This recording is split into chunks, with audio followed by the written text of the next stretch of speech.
लोकसभा निवडणुकीत कोणाच्याही ध्यानी मयी नसताना काँग्रेसनं राज्यात 13 जागा निवडून आणल्या. गेल्या लोकसभा निवडणुकीत केवळ 1 जागा जिंकणाऱ्या काँग्रेसनं यंदाच्या निवडणुकीत सत्ताधारी भाजपचे 3-13 वाजवले.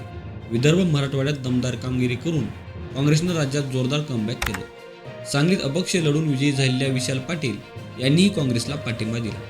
त्यानंतर आता पक्षानं विधानसभेसाठी कंबर कसली आहे. काँग्रेसच्या अंतर्गत सर्व्हेमुळे पक्षात उत्साह संचारला आहे. काँग्रेसनं केलेल्या सर्वेक्षणात पक्ष विधानसभेलाही सर्वात जास्त जागा जिंकेल असा अंदाज वर्तवण्यात आला आहे. विधानसभेला 80 जागा जिंकून काँग्रेसनं राज्यातील सर्वात मोठा पक्ष ठरेल असा कयास आहे.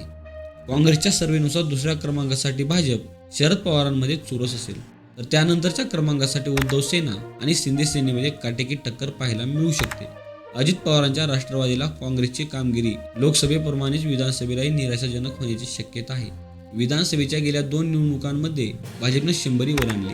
2014 भाजपनं 122 जागा जिंकल्या, तर 2019 105 जागांवर बाजी मारली. पण यंदा कोणत्याच पक्षाला 100 पार करता येणार नाही असं काँग्रेसचा सर्व्हे सांगतो. त्यामुळे यंदाच्या विधानसभेला जबरदस्त संघर्ष पाहायला मिळण्याची शक्यता आहे.